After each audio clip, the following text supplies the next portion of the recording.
சாய் சொல்வாக்கு. ஓம் சாய்ராம். பல நேரங்களில் வேலைகளை தள்ளி போட்டுவிட்டு வருந்திக் கொண்டிருக்கும் என் வண்ணமிகு குழந்தையே, ஏற்கனவே சொல்லி இருக்கிறேன் செய்ய வேண்டிய கடமைகளை தள்ளி போடாதே என்று. அதற்கு நீ கேட்கும் கேள்வி, ஆம் பாபா சொல்லி இருக்கிறீர்கள், அதை நான் கடைபிடிக்க பெரும்பாடு படுகிறேன், என்ன செய்ய என்று கேட்பது. அன்பு குழந்தையே, நீ ஒருவர் தாமதப்படுத்துவதால் பலரின் செயல்பாடுகள் பாதிக்கப்படுவதை நீ அறிய வேண்டும். நீ ஒருவர் செய்யாத கடமையினால் உன்னுடைய வாழ்க்கையின் வெற்றிகளும் தள்ளி போகிறது என்பதை மறந்து விடாதே.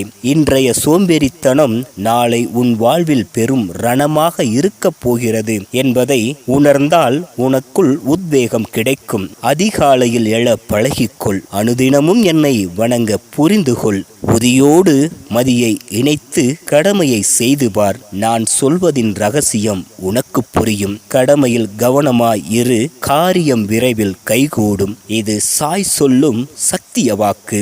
இந்த சாய் சொல்லின் வாக்கு நிச்சயம் பலிக்கும். ஜெய் சாய்ராம்.